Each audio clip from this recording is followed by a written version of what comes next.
unbelievable. It just turned out absolutely beautiful. And I don't know, there's just a few caregivers here, my family, caregivers, my neighbors, my friends. If it hadn't been for all of them, it never would have happened to keep Ted home the way his dream was. And it did.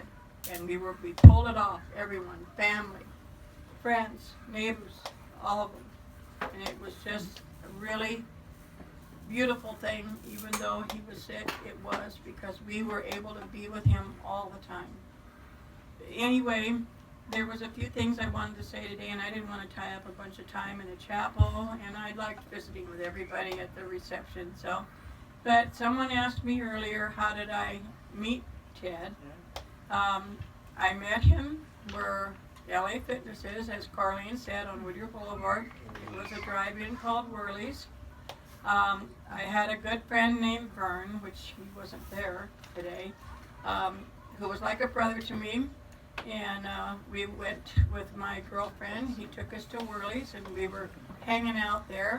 And this guy and him, he got out of the car because he didn't want to be seen with two girls in his car because he wanted to go meet other girls because he was like a brother to us. So we were sitting in his car, and pretty soon here comes Vern back with this guy, and they all jump in the front seat of the car. And four of us are in the front seat. I'm like, what's going on? There's going to be a drag race. We got to get up there. Well, it was drag race on 5th Avenue, which is Colima by the mall. Up by the mall. It was all dark. It was farmland. So there was a big drag race there. So anyways, that all went on. We went back to Whirly's when it was over with or whatever. It dead end into Azusa.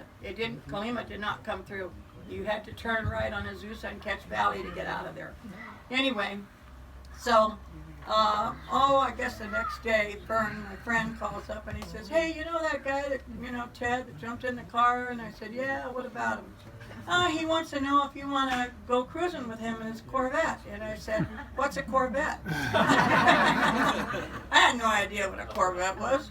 And I said, I don't know. And I finally said, okay.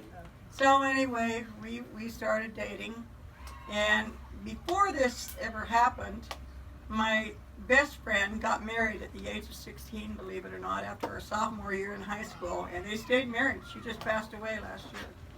So her husband was at work, and still being 16-year-olds, she says, hey, let's go cruise up to Bob's Drive-In in Pasadena.